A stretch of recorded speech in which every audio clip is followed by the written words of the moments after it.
Bonjour à tous, je m'appelle Julien Pellabert et je suis négociateur professionnel. Mon métier est de former, d'accompagner, d'assister des entreprises ou organisations à la conduite de leurs négociations les plus sensibles et les plus complexes. Bienvenue dans Pour Parler, le premier podcast de la négociation en France.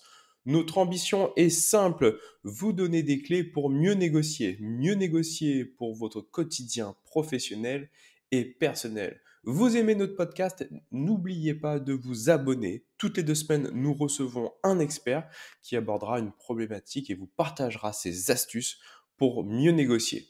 Aujourd'hui, j'accueille Charline Caron dans Pour Parler, le podcast de la négociation. Salut Charline. Salut Julien. Comment est-ce que tu vas? Écoute, ça va super bien. Ça fait super plaisir de se retrouver ici. Carrément. Alors, on s'est croisés il y a pas très longtemps sur un ensemble de conférences. J'ai découvert ton travail, j'ai trouvé ça super intéressant parce que tu mettais des mots sur des concepts qui sont extrêmement intéressants, mais généralement qui sont des mots valises. Et toi, tu étais très précis sur le sujet, donc ça va m'intéresser beaucoup de parler de ton cœur d'expertise. Mais avant qu'on rentre dedans, est-ce que Charline, tu pourrais te présenter, s'il te plaît, pour les gens qui ne te connaissent pas encore? Bien sûr, je m'appelle Charline Caron et moi, mon sujet, ce que j'adore étudier, analyser et partager, eh bien, c'est le sujet du charisme. Et oui, comme tu le dis, c'est un mot, on met tout dedans.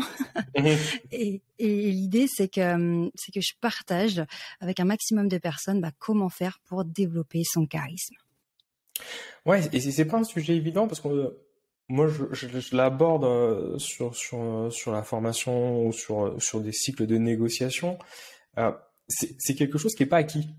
C'est-à-dire que tu peux être extrêmement charismatique face à une audience et puis une heure après, tu es face à un autre interlocuteur et pas du tout. Exact. Et donc moi, ce qui m'intéresse de comprendre à travers ton travail, c'est comment est-ce qu'on peut être plus charismatique dans ces interactions à l'autre. Alors, c'est vrai que déjà, la première question, c'est déjà, est-ce que le charisme, ça s'apprend? Parce que parfois, j'ai des personnes qui me disent, mais oui, mais le charisme, c'est quelque chose d'inné, soit t'es charismatique, soit tu l'es pas. Donc, en gros, t'es foutu, quoi. Et donc ça, c'était une grande question.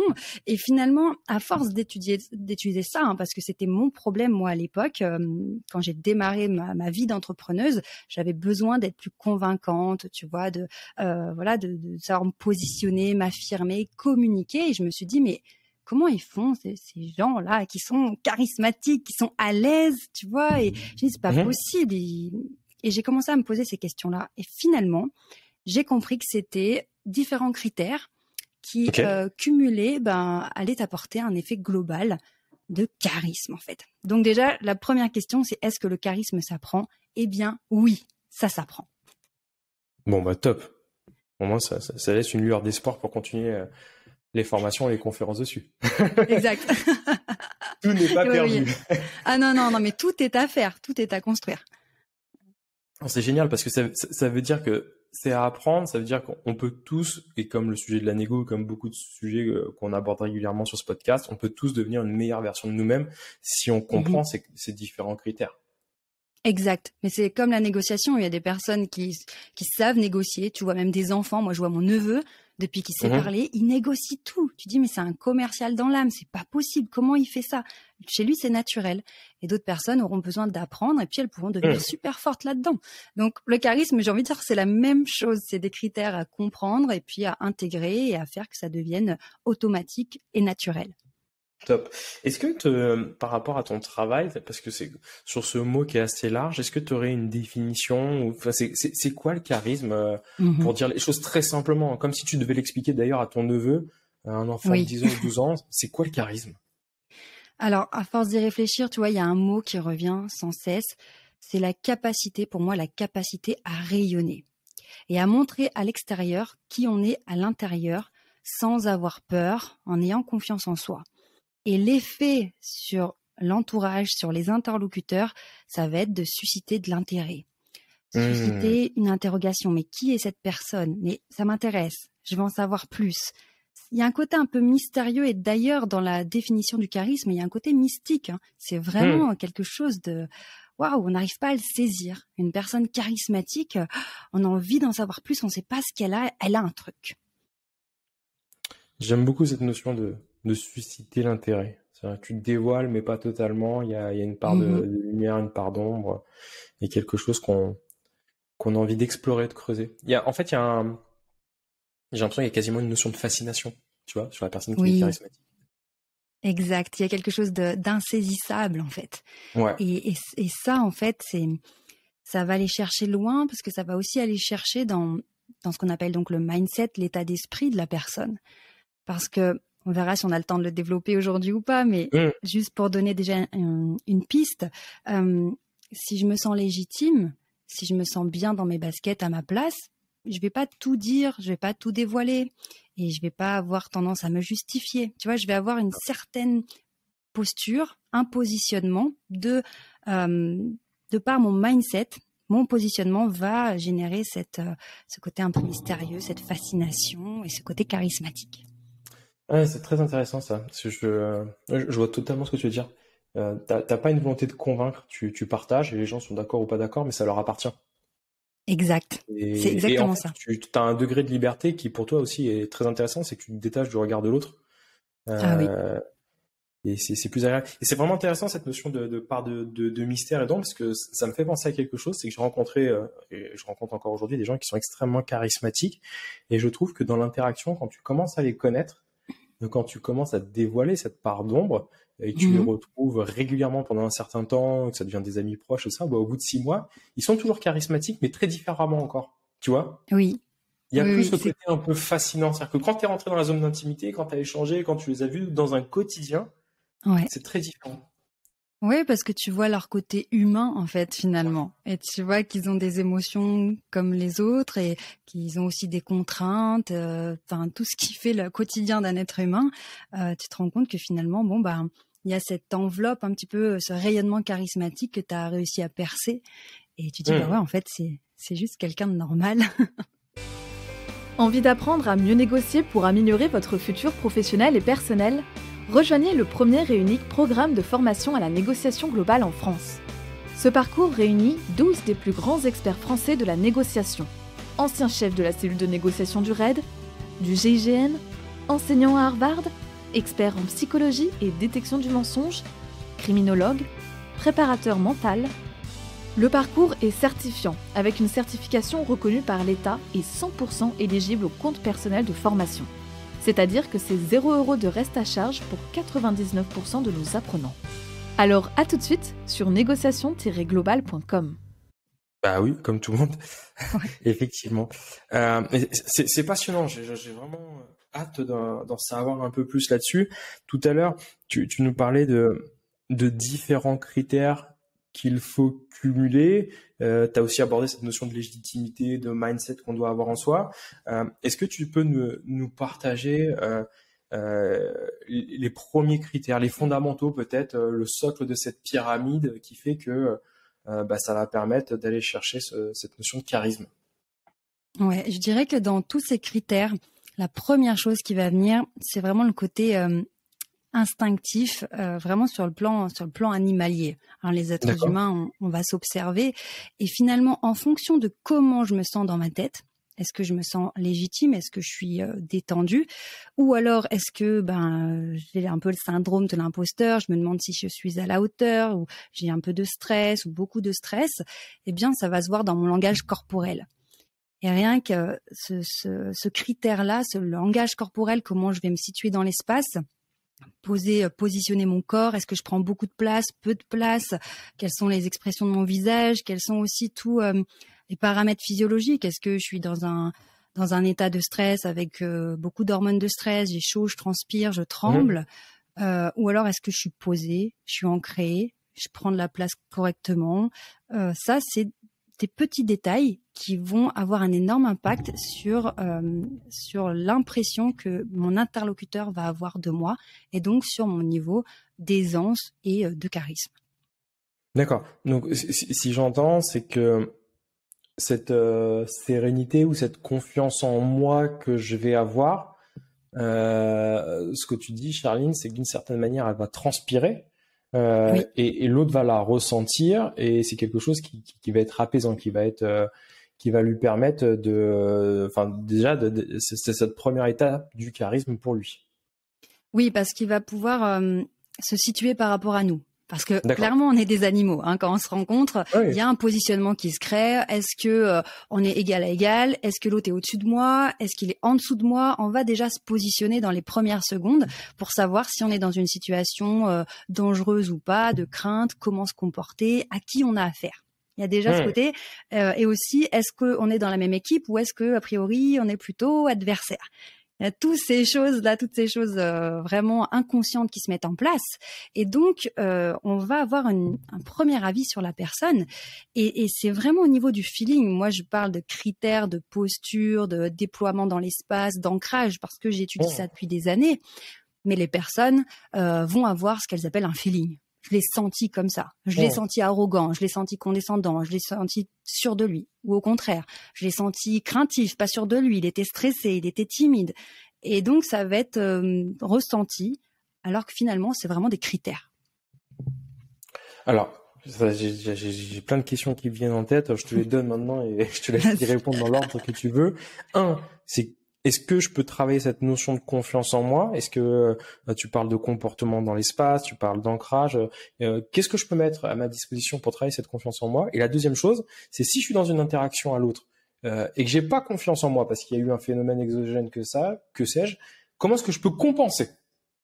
Tu vois? Comment est-ce que je peux feindre cette confiance en moi ou à minima être dans une position d'écoute mais qui va pas générer de la crainte chez mon interlocuteur et donc par neurone miroir et donc une interaction plus compliquée quoi. Yes, je vois tout à fait. Alors pour la première question, comment travailler sa confiance en soi? Bon déjà, si vraiment on a un besoin urgent d'envoyer une image de confiance et qu'on n'a pas des jours et des semaines devant soi, ce serait de faire comme j'ai fait moi au départ, c'est d'avoir une posture de manière artificielle qui envoie une image de confiance en soi. C'est-à-dire qu'on va aller contre notre instinct de protection. On va avoir envie de fermer nos gestes, croiser les bras, croiser les jambes, se faire tout petit. Mais on sait que ça va pas être bon pour nous dans l'image qu'on va envoyer à l'autre.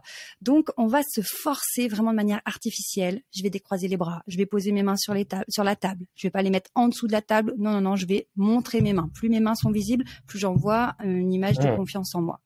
Et donc, je vais aller contre ça. Donc ça, c'est vraiment quand c'est urgent, qu'on doit envoyer une image de confiance en soi, on va travailler le corporel de manière artificielle. Si tu feins ça, oui. Si je comprends ce que tu dis, si ton corps fait semblant de le faire, ça va générer cette confiance au niveau du cerveau. Oui, en fait, il y aura deux effets. Il y aura déjà l'effet sur l'interlocuteur qui va y voir que du feu. Il va vraiment penser qu'on est en confiance, même si c'est pas le cas.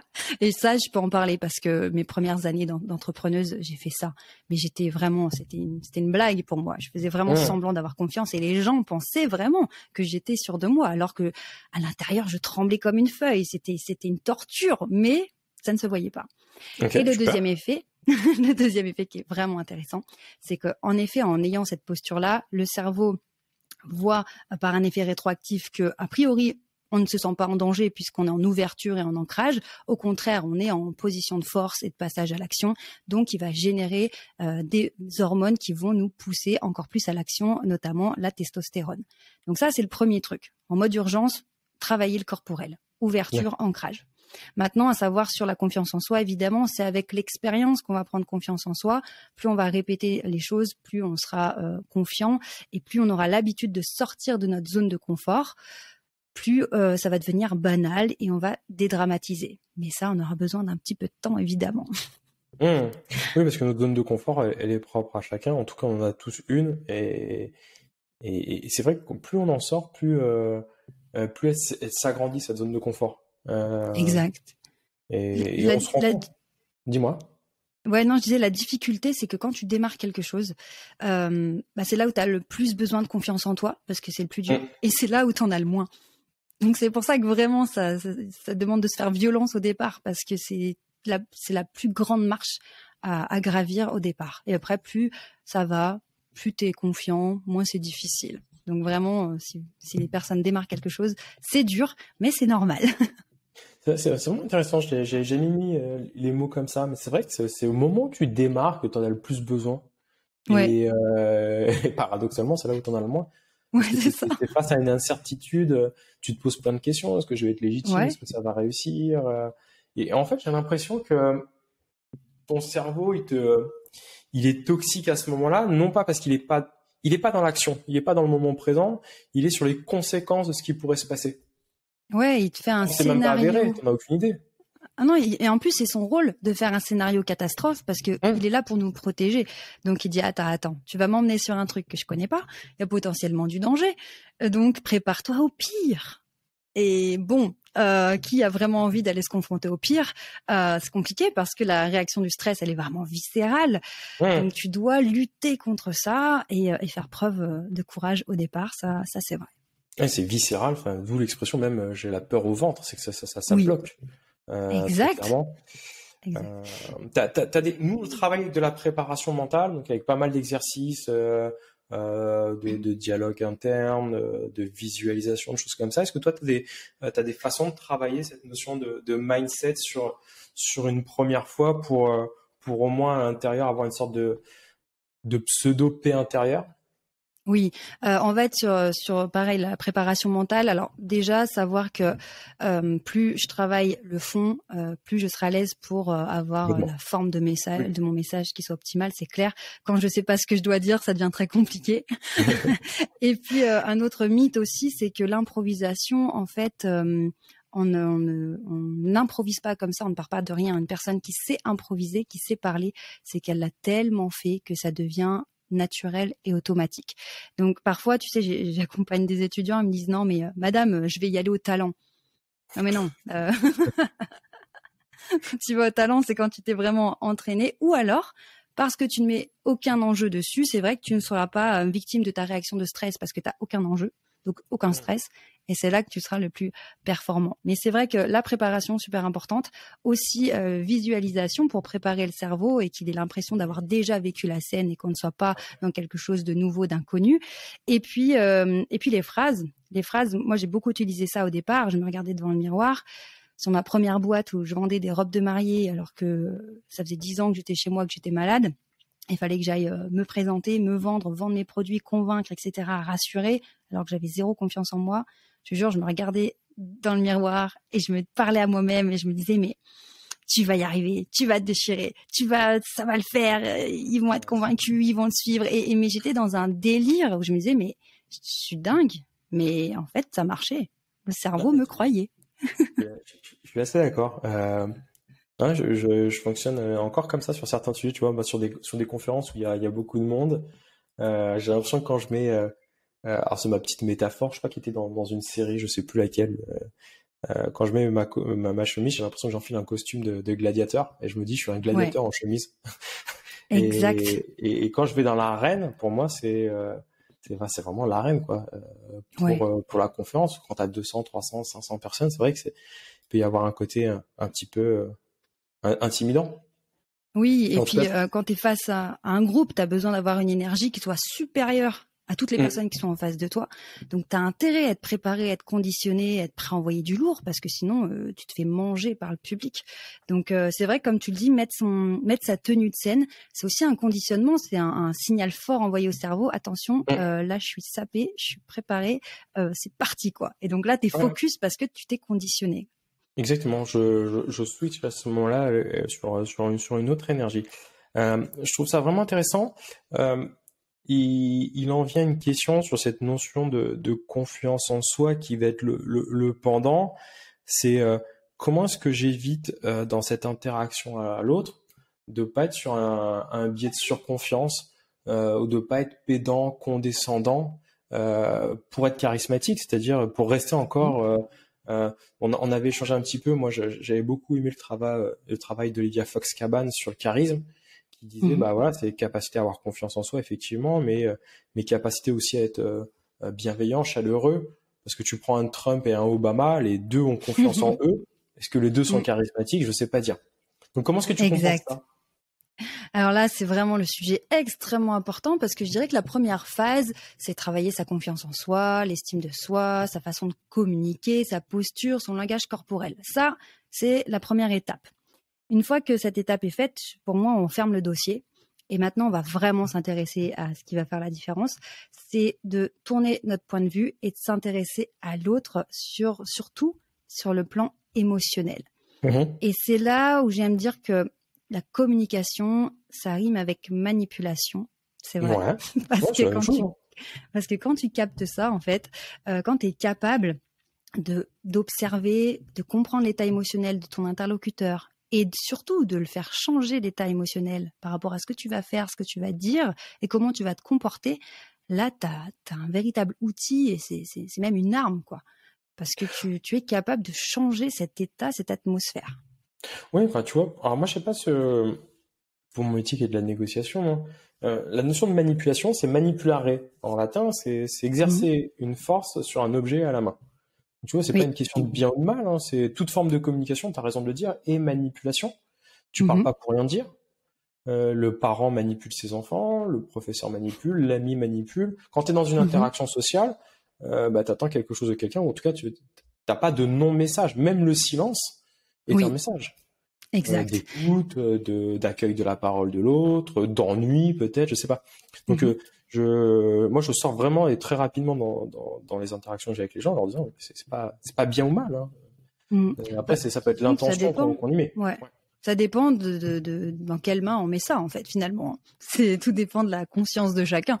Donc, mais tout à fait. On peut manipuler pour avoir une interaction qui soit intéressante, efficace, pertinente. Et ça, oui, carrément. Mais après, évidemment, bah, ça te donne des outils extraordinaires pour mieux comprendre les autres et en faire ce que tu veux. Mais c'est sûr que l'émotionnel, enfin, je veux dire, on reste des humains avec des émotions. Et c'est vrai que je pense qu'on a un gros problème notre société, c'est que on pense que, enfin, on parle des émotions comme si c'était un gros mot, comme si c'était être fragile, faible, bisounours, que de parler des émotions, alors même qu'au départ elles sont vitales pour notre survie, que ce sont des informations pour le cerveau. Mais malheureusement à notre époque, c'est comme si c'était mal, c'était pas bien de ressentir des émotions. Je suis assez d'accord. C'est l'émotion, de toute façon, c'est ex movare, hein, c'est ce qui permet de mettre le corps en mouvement. Et Mhm. tu vois, quand tu regardes sur des textes un peu plus anciens, je pense à l'Iliade et l'Odyssée, où tu as t'as des figures qui peuvent être considérées comme très masculines. Je pense notamment à Mhm. Ulysse. Et il y a un passage Ouais. où Ulysse pleure. Tu regardes dans, dans, dans l'œuvre d'Alexandre Dumas sur les mousquetaires, tu as à un moment donné un passage qui est Athos pleure. Et donc, tu vois, vivre l'émotion, par exemple, de pleurer n'est pas, est une émotion comme les autres et elle est agréable ou elle est désagréable, mais elle apporte une utilité pour le corps. Elle vient nous dire quelque Exact. chose. Et puis, si tu prends une personne qui est charismatique, mais qui semble ne pas avoir d'émotion, finalement, c'est quelque chose de froid. On ne va pas arriver à connecter avec cette personne parce qu'elle va nous sembler loin de nous, elle va nous sembler froide. Enfin, moi, je dirais une des forces du charisme, c'est quand tu montres que tu as confiance en toi, que tu es capable de Mhm. sortir de ta zone de confort, faire face à des situations difficiles, mais qu'en même temps, tu assumes ta vulnérabilité et tu assumes le côté émotionnel tout en observant et en comprenant l'émotionnel des autres. Intéressant, vraiment intéressant. Et c'est ça qui te permet c'est d'accepter ta vulnérabilité, si je comprends ce que tu me dis, d'en être conscient, de savoir à quoi elle fait écho chez toi, qui te Mhm. permet d'être totalement charismatique et de ne pas être sur le côté pédant, condescendant. Ouais, c'est ça, parce que à partir du moment où tu acceptes 100% de qui tu es, de ce qui t'est arrivé, de ce que tu vis, tu n'es plus gêné par aucun aspect. Donc c'est là où du coup il y a une confiance qui arrive, qui est vraiment incroyable. C'est que tu pourras pas aller chercher la personne sur une faiblesse, sur un truc qu'elle assume pas, sur quelque chose dont elle pourrait avoir honte, parce qu'elle s'accepte totalement. Elle Donc est tu peux aller la congruente. chercher. Ouais, c'est ça. Tu peux aller la chercher sur n'importe quoi, elle sera en place. Elle va dire ouais. Et Hmm. alors je suis un être humain comme les autres, donc tu vois, so what quoi. Donc c'est ça qui est puissant. Ah, c'est vraiment intéressant. Je comprends. C'est passionnant. Vraiment intéressant. Comment est-ce que une fois que tu travailles cette notion de confiance en toi, de vulnérabilité, de bienveillance, euh, est-ce que tu as d'autres clés maintenant dans ce début d'interaction à l'autre Mhm. pour pouvoir aller chercher cette notion de charisme? Donc, je sais, bon, j'ai pris conscience de cette notion de confiance en moi, je me suis peut-être préparé mentalement, Mhm. j'accepte le fait d'avoir des forces et des faiblesses, d'avoir des émotions agréables ou désagréables qui font écho à des choses chez moi sur des besoins satisfaits ou non satisfaits.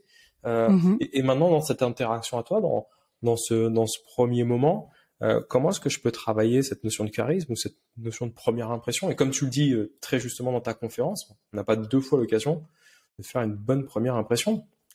Ouais, exact. Je dirais que il y a un piège dans lequel il faut éviter de tomber, c'est le piège de l'illustration du stress. Parce que même si j'ai confiance en moi, même si je suis préparée, il suffit que la situation ait un fort enjeu, que ça me tienne vraiment à cœur, ou que la personne en face de moi m'impressionne, parce que elle a peut-être plus d'expérience, peut-être qu'elle a un charisme écrasant. Je peux avoir des manifestations de stress. D'accord. Et le stress, notamment, il va passer, comme on l'a dit, dans le langage corporel, mais aussi dans la voix. D'accord. Donc, pour moi, pour simplifier au maximum, c'est intéressant de garder en tête qu'il faut, que ce soit dans le corps, dans la voix et même dans le mindset, avoir cette sensation d'être posé, d'être ancré. Et donc, pareil dans la voix comme dans la respiration, être le plus possible détendu des mâchoires, du coup des cordes vocales, du ventre, du diaphragme, pour que on puisse être ancré et envoyer une image inconsciemment de solidité, mais aussi que la voix puisse se poser, être plutôt dans les tons graves et avoir beaucoup plus d'impact que si on part dans les aigus, dans un débit de parole très rapide, etc., où ça va devenir anxiogène. Ouais, c'est vraiment intéressant ce que tu ouais. Parce que je le vois sur des prises de parole. J'avais été accompagné par un coach qui me disait qu'avant de prendre la parole sur un micro, attendre 3-4 secondes, c'est avant de parler. Ce temps qui pour moi est une éternité. Et je me rends compte encore aujourd'hui que c'est pas le cas. Et je me rends compte, peut-être un peu moins maintenant, mais c'était le cas au début quand je faisais des conférences, à avoir un débit de parole assez important, assez rapide. Oui. Et là encore une... Ouais, presque comme si je voulais me débarrasser du sujet. Oui, c'est ça. En fait, il y a toujours derrière une cause du mindset. Si tu es dans le stress, on va avoir tendance à accélérer, soit pour vite en finir, ou alors parce qu'on a peur d'ennuyer nos interlocuteurs. Donc on va accélérer. Ou alors parce qu'on a peur qu'ils s'endorment. Donc au lieu de mettre de l'énergie dans un débit de parole qui est correct, eh bien on va avoir tendance à accélérer. Alors que c'est pas ce qu'il faut faire. Il faut parler plus lentement, avec une intonation qui a de l'énergie. Et donc, on va tomber dans ce piège d'accélérer. Il y a aussi autre chose que tu as dit, très, très intéressant, c'est le blanc. On a une distorsion, vraiment, tu vois, tu as l'impression que ton blanc, il dure 20 secondes, alors que ça dure une demi-seconde. Et là, encore une fois, si on est focus sur soi-même, on va pas s'autoriser à faire des blancs. Encore moins si j'ai pas confiance en moi, je vais pas en faire. Maintenant, si j'ai confiance en moi et que je me dis, tiens, de quoi a besoin mon interlocuteur pour être confortable dans ce que je lui raconte et dans la compréhension? Il a besoin de pause. Comme ça, à chaque fois que je fais une petite pause, ça résonne dans sa tête et il se dit, ah, ok, j'ai compris. Ok. Et il est prêt pour la suite. Donc, si je m'intéresse aux besoins de mon interlocuteur, je vais ralentir, peut-être mettre de l'énergie s'il y en a besoin, mais je vais ralentir, faire des blancs pour que ce soit plus digeste, que ça soit plus compréhensible.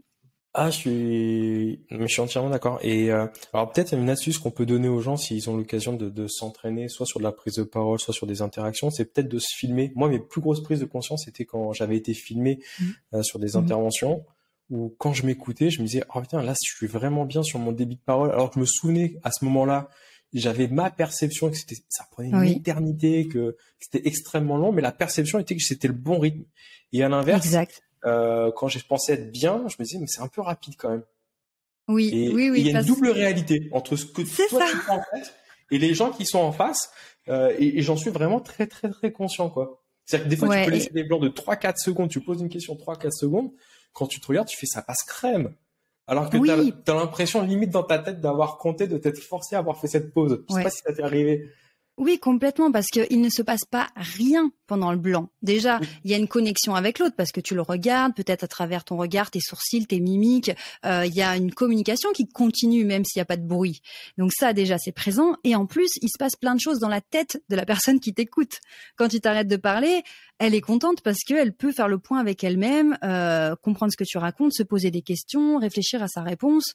Donc c'est vraiment c'est intéressant de faire des blancs, quoi. Il faut même faire des blancs. Il Et faut il y en a autre faire. chose que je voulais ajouter aussi, dans cette idée parfois de s'emballer et avoir un débit de parole trop rapide, il y a un autre piège, c'est de ne jamais redescendre. Alors qu'est-ce que je veux dire par là? C'est parler comme si on attendait une réponse. Je te fais un exemple, tu arrives à la fin d'une intervention et parce que tu n'as pas l'habitude, tu n'as pas préparé la fin ou t'es un peu tu manques un peu de légitimité dans ta tête, tu vas faire un truc du genre je vous remercie de votre attention, ma conférence est maintenant terminée, donc voilà, et ça n'en finit plus. C'est vraiment vraiment gênant. Donc ça, pourquoi on fait ça? Parce que on n'ose pas se confronter encore une fois à un blanc qui est j'en ai maintenant terminé. Finir la phrase, laisser un blanc le temps que les personnes en face comprennent que j'ai terminé et soit qu'elles applaudissent, soit qu'elles passent aux questions. Parce que ce blanc, il est terrible quand on n'a pas l'habitude. On a l'impression qu'on va se prendre un vent ou je sais pas, qu'on va nous lancer des tomates. Et donc du coup, on veut pas se confronter à ça et donc on reste toujours dans les aigus et ça n'en finit pas. Donc, si j'élargis même ton propos, c'est-à-dire que dans ma voix, dans ma prosodie, ma tonalité, là tu parles de la fin d'une intervention type conférence, mais si je veux être charismatique avec l'autre, je n'ai pas à hésiter à avoir des tons un peu plus graves à certains moments, mais à d'autres moments d'être en capacité d'accélérer ou même d'aller sur les aigus. En fait, c'est l'hétérogénéité de ce panel de voix qui va me permettre de faire en sorte déjà que l'autre ne s'ennuie pas, mais de susciter cette attention, cet intérêt. Exact, parce que si tu restes toujours sur le même plan, si t'es trop bas, trop mou, trop calme, monotone, t'es soporifique. Si t'es trop dans les aigus, ça devient anxiogène et puis la personne va décrocher, c'est désagréable. Donc le secret en fait, c'est justement de moduler et de faire une variation dans les intonations, dans le rythme. Parfois, tu vas mettre un gros blanc parce que tu veux créer un espèce de suspense ou faire que le mot que t'as dit, il ait le temps de résonner dans la tête de la personne. Donc, t'attends avant de renchaîner. Et par moment, tu vas mettre plus de punch. Et tout dépend de ce que tu dis. Est-ce que tu es en train de faire du storytelling, tu racontes une histoire, donc là tu mets plus d'énergie. Est-ce que c'est plutôt un effet sur un sujet très grave, donc là tu vas baisser un peu. C'est vraiment incarner ce que tu racontes et finalement vivre ce que tu racontes. Finalement, on en revient aux émotions. Totalement. Est-ce que donc maintenant que j'ai travaillé cette partie confiance en moi, bienveillance, que je travaille mon premier temps avec le fait d'être posé, d'être décontracté musculairement peut-être, de travailler ma respiration comme tu as dit. Est-ce que dans ce début d'interaction à l'autre, j'ai des choses à faire ou des choses à ne surtout pas faire qui vont impacter positivement ou négativement mon charisme? Je dirais que ce qui est important, c'est de trouver l'équilibre. Alors c'est vrai que, tu vois, c'est le truc un peu qui est rageant pour les personnes qui me suivent parce que souvent on aimerait une recette, la même recette à appliquer tout le temps avec tout le monde. Et finalement, on est sur un plan humain avec des émotions, des contextes différents. Et donc, il y a toujours arriver à se positionner de manière équilibrée en fonction de la personne qu'on a en face de nous, mais aussi de son état émotionnel sur le moment, aussi du contexte. Et donc, ça nous oblige vraiment à observer l'autre et avoir une intelligence, je dirais, émotionnelle, mais aussi une intelligence de contexte. Parce que tu prends la même situation, avec la même personne, en fonction des jours, faudra pas se comporter de la même façon. Donc, ça nous oblige dans un premier temps, comme on disait, à travailler notre langage corporel, notre voix, respirer, être ancré, puis même, on dirait, même l'image qu'on envoie au niveau de nos choix vestimentaires, etc. On va nous se positionner d'une certaine façon en fonction de nos objectifs et de qui on est. Mais après, une fois que ça c'est fait, on n'en parle plus, on n'y pense plus. On pense simplement au contexte, à la personne, à ce qu'on veut générer chez l'autre et ce qu'on veut faire vivre à l'autre comme moment, en fait. C'est intéressant ce que tu viens de dire. J'avais un directeur conseil dans une précédente vie qui m'avait donné cette citation d'un coach de basketball qui disait que si tu te sens bien, si tu t'habilles bien, tu te sens bien, si tu te sens bien, tu joues bien. Oui. Tu vois, et c'était vraiment cette notion de c'est pas tant respecter les canons et les critères que la société nous impose, mais c'est d'être en adéquation avec ce qu'on a envie de véhiculer comme image. Tu vois? Oui, exact. De se dire, bah voilà, ça peut être une tenue qui est fétiche, ou là, j'ai envie d'être élégant, ou j'ai envie de... Voilà. Mais en tout cas, je suis aligné avec moi-même. Ouais. Et donc, c'est quelque chose qui ne me pollue plus dans mon interaction à l'autre. C'est réglé. Je dirais que la première chose, c'est de correspondre à un dress code pour la première impression très grossière. Ok, je montre à l'autre que je suis prêt à m'intégrer, je fais un effort, un pas vers vous. J'ai compris votre code, j'ai compris vos valeurs, donc je montre que je suis prêt. Voilà. Ça, c'est vraiment le truc grossier. Et ensuite, le fait de se regarder dans le miroir et de se dire, ouais, franchement, ça le fait. Ouais, bien.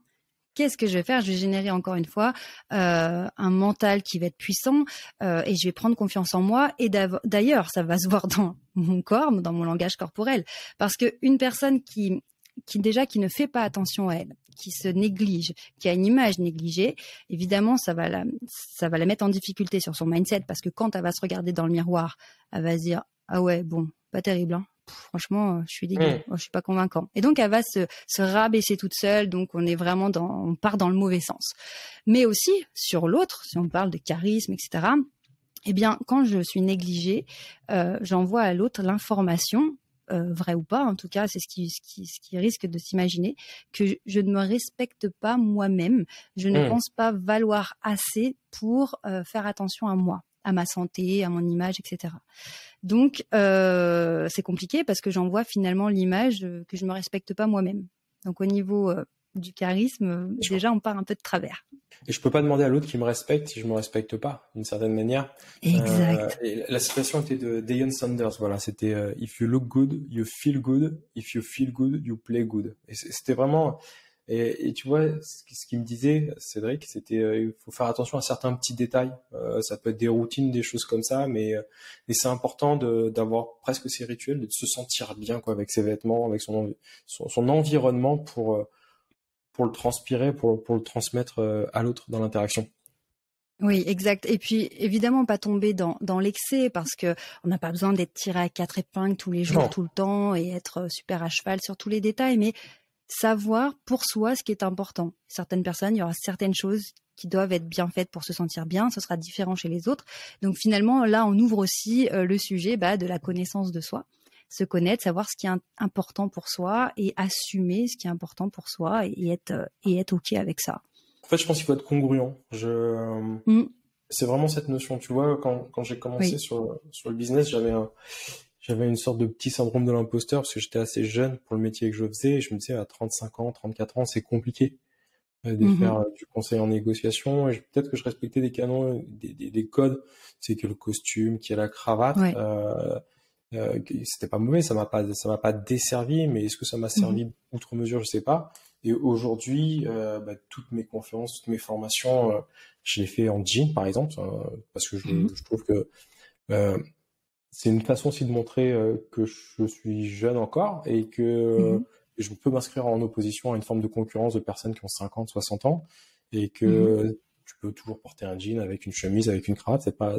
Et donc, j'ai fait des rendez-vous avec des DRH en arrivant en jean et ça passe aussi très, très bien. Mais je me souviens, on fait un rendez-vous avec des DRH, on était, je ne citerai pas cette entreprise, il y avait 100 000 personnes. Ouais.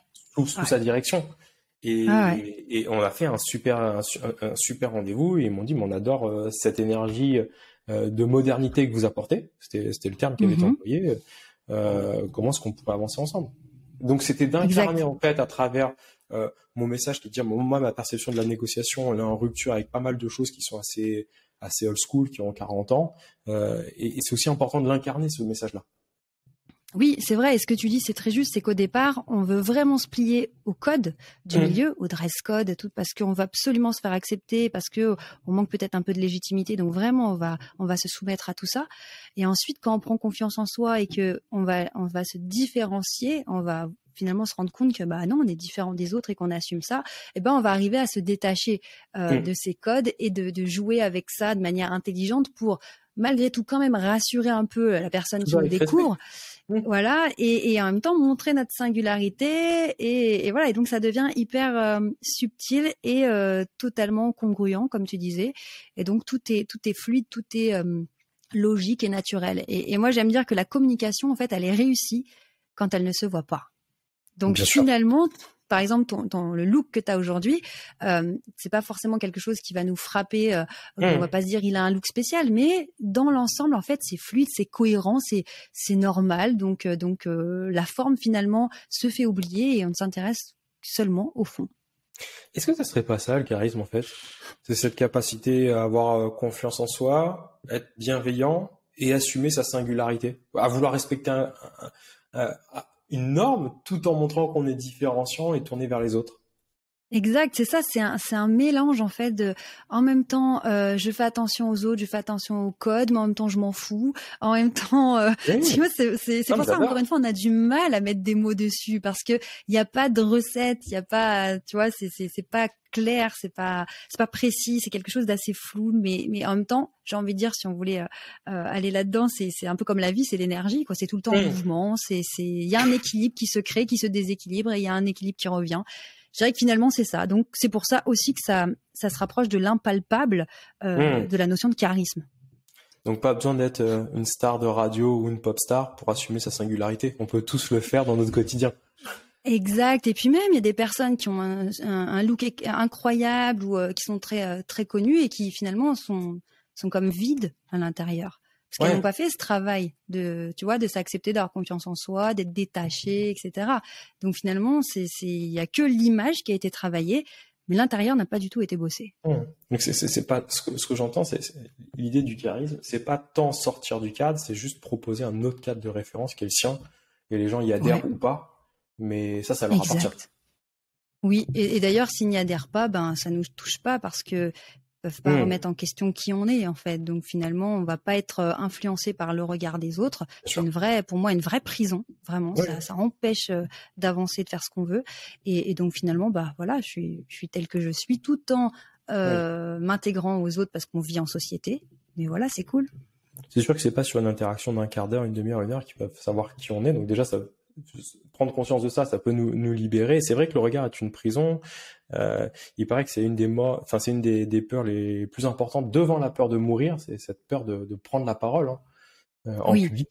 Et on se rend compte à quel point le regard de l'autre, en fait, il est compliqué parce que cette prise de parole entre chez toi dans ta chambre et la même prise de parole devant 200 personnes, c'est peut-être la même scène, c'est peut-être le même endroit, les mêmes spots de lumière, les mêmes conditions. C'est peut-être juste qu'il y a 200 paires d'yeux en plus, quoi. Exact. Et parce que là, encore une fois, on va aller chercher loin finalement. De quoi on a peur? On a peur d'échouer, d'être humilié, mais en vrai, on a vraiment peur d'être rejeté. Bien sûr. Et c'est pour ça que quand on publie une photo sur les réseaux, on espère avoir des likes. on a peur d'être rejeté. Pourquoi on a peur d'être rejeté? Parce que c'est encore une fois viscéral. À l'époque préhistorique, on pouvait pas survivre seul. Donc c'était une question de survie que d'être accepté par le groupe et surtout pas être rejeté. Donc voilà, à l'heure actuelle, on peut vivre si on est rejeté. Hein, on a tout ce qu'il faut à la maison, mais quand même, on l'a vu avec le Covid, la solitude fait beaucoup de mal. Donc on comprend finalement que cette peur du rejet va générer beaucoup de stress et va nous empêcher d'avancer. Oui, alors je suis 2000% d'accord avec toi, Charline. C'est cette prise de conscience qui est de dire, effectivement, il y a 10 000 ans, et le cerveau fonctionne encore de la même manière. Hein. Si on était rejeté du groupe, c'était aller vers une mort certaine.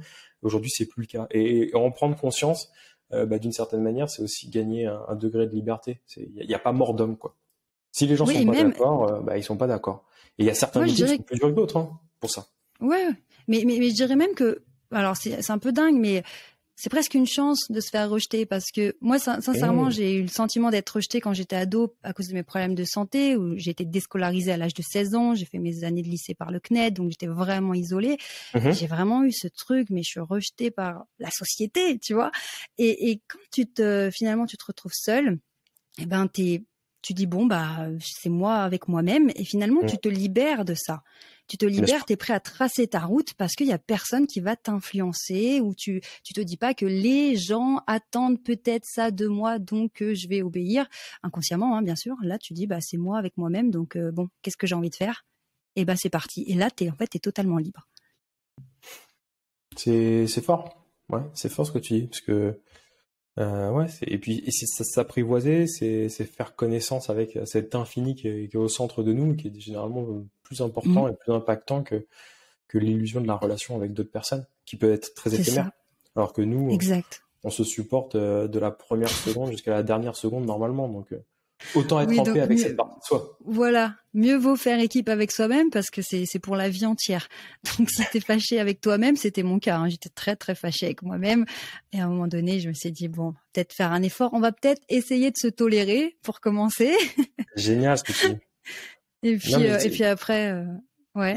En fait, c'est la base de tout. C'est la base du charisme. Si on se plaît pas à soi, comment est-ce que les autres peuvent trouver quelque chose de bien chez nous? Faut pas plaire aux autres. C'est ça.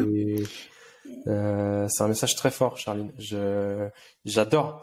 Est-ce que il y a quelque chose que j'ai omis si demain je vais être un peu plus charismatique dans ma relation à l'autre? T'aurais une sauce secrète en plus, quelque chose, l'ingrédient ça. Je dirais y croire. Même si notre cerveau essaye de nous dire non, imagine que ça marche pas, imagine que malgré tous tes efforts depuis tellement de temps, imagine que ça marche quand même pas. Eh bien, aller contre ça et continuer d'y croire parce que dans tous les cas, le temps va passer. Le temps défile. Donc, que j'ose ou que je n'ose pas, ce temps passe. Donc, si je me projette dans 5 ans, si je continue mes efforts, ce temps sera passé. Est-ce que je veux rester dans cette situation qui me convient pas et passer à côté de ma vie ou est-ce que je tente, même si ça risque de ne pas marcher, au moins j'aurais fait ce chemin dans tous les cas, j'aurais vécu quelque chose déjà, donc ça sera pas pour rien et je prends le risque que ça marche. Je suis entièrement d'accord. Le temps de l'effort est généralement plus court que le temps des regrets. Donc ah oui. Ah oui. Il vaut mieux faire l'effort. Et puis tu sais, quand on est jeune, on a les vieux qui nous disent, tu sais, la vie ça va très vite, tu verras. Puis nous on se dit, oh c'est quoi ces vieux là, ils nous disent des trucs, on s'en fout. Et puis après tu dis, ouais, ils ont peut-être pas si tort que ça. ça passe mine de rien. Et quand on prend conscience, c'est déjà que c'est pas qu'il est tard, mais c'est vrai que généralement, on prend conscience des choses quand on en a plus ou quand on a eu l'occasion d'avoir des expériences de vie ou de rencontres. Et plus on en prend conscience tôt, et plus c'est game changer. Exact. Et puis, ce qui est triste, c'est que souvent, il faut qu'on soit confronté à quelque chose de très difficile. La maladie, un deuil, un divorce, quelque chose qui ne soit vraiment très fort de manière négative pour se dire, tiens, est-ce qu'il n'y a pas quelque chose de mieux à faire dans ma vie que de me courir après. Donc l'idée, ce serait peut-être de se dire, on n'est pas obligé d'attendre de vivre un truc traumatisant pour commencer à profiter de la vie, à kiffer, à faire ce qu'on aime, quoi. Donc ça pourrait être une idée pour les prochaines générations. Ouais, je suis entièrement d'accord. Ça me fait toujours penser à cette phrase de Confucius qui disait que on a 2 vies et la deuxième commence quand on s'aperçoit qu'on en a qu'une. Ouais, c'est ça. Là, ça remet les choses en place. Hein. Tu dis, oui, d'accord. Alors attends, est-ce que j'ai envie de continuer dans cet état de stress, de frustration, de colère comme ça jusqu'à ma mort ou il y a moyen de faire quelque chose pour Et puis il y a plein de choses qu'on pense acquis. Je pense à la santé par exemple, où en fait on fait pas attention et jusqu'au moment où on l'a plus ou quand un être cher l'a plus et on se dit waouh. En fait, je me rendais pas compte à quel point tous les jours j'étais béni. Exact. Et je pense que c'est quand on le perd, qu'on se rend compte qu'on l'avait. C'est terrible. Exactement. Et cette notion de confiance en soi, de charisme, elle se travaille, je pense, déjà au centre de nous au départ pour après rayonner. Et on peut parler aussi du coup de la notion de gratitude, qui est aussi assez vue comme une notion bisounours dans le milieu quand on connaît pas trop le développement personnel. Mais la gratitude va générer énormément de choses au niveau du mindset et un apaisement et justement ça nous permet de rayonner aussi. Ah ouais, je entièrement d'accord. Je pensais pas que le podcast nous amènerait là, mais je suis complètement d'accord. Gratitude et si tu me permets, je dirais le contentement. Tu vois, se contenter de quelque Ouais. chose. On a toujours, dans notre société où on est dans une volonté de surconsommation, surperformance, surdiplôme, etc. J'ai découvert la notion de contentement il y a pas très longtemps. Mhm. Quelle sérénité ça t'apporte. Ouais, de Et c'est pas un manque savourer. d'ambition, hein. Ah non, pas du tout. Mais c'est une Trop- vraie difficulté. Ah oui, complètement. Avoir Ouais, à l'ambition arriver. de pouvoir se contenter ou de profiter de la vie pleinement. Tu vois, quand on était sur la journée où on s'est rencontrés, il y avait Laura qui faisait une conférence sur la gestion du temps. Oui, Cette volonté de montrer à chaque fois qu'on était full booké, overbooké. Et en fait, ouais. ça n'a pas de sens. Effectivement. Non, non, c'est la difficulté d'avoir de l'ambition, d'avoir des projets, hein, parce que c'est ça qui nous motive, etc. Tout en profitant de ce qu'on a à l'instant, en fait. Parce qu'à chaque fois, on va avoir un succès, on va se dire ah c'est super, bon bah ça c'est fait, maintenant je me concentre sur la suite. Non, profite, célèbre. C'est vrai. Parce qu'en plus, on sait jamais quand la vie s'arrête. Hein. Si ça s'arrête demain, c'est quand même dommage. C'est quand même couillon d'avoir fait autant d'efforts et de se dire j'en profiterai demain et il n'y a pas de demain. C'est ça. Et puis même, et si tu te projettes, t'as 90 ans, tu te dis bon bah j'ai vraiment atteint tout ce que je voulais atteindre, bah j'en profite maintenant. Bah non, mais pourquoi j'en ai pas profité tout au long? C'est dommage aussi.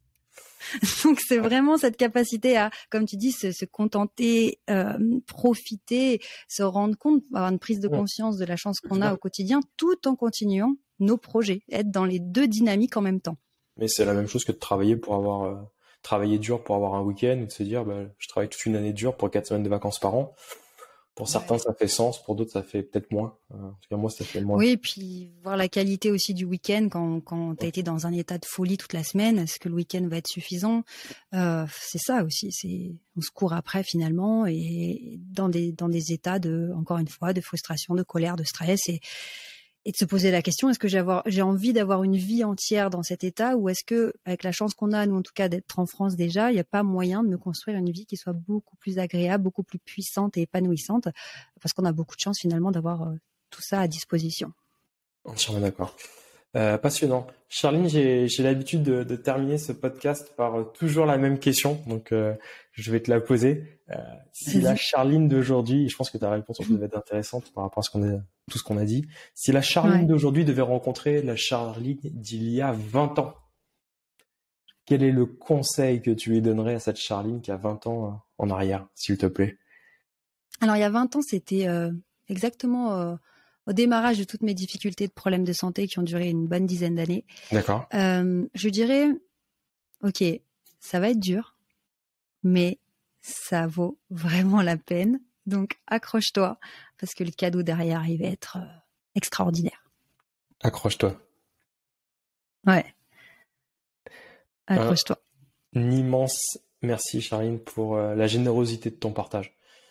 Et ton avec plaisir, Julien. Sur ce podcast. C'est passionnant. Merci beaucoup. Merci à toi, Julien. C'était un vrai plaisir. Merci à vous d'avoir écouté Pour Parler, le premier podcast de la négociation en France. Vous avez aimé, vous voulez pas louper les prochains épisodes, abonnez-vous et je vous dis à dans 2 semaines pour un nouvel épisode de Pour Parler. Merci.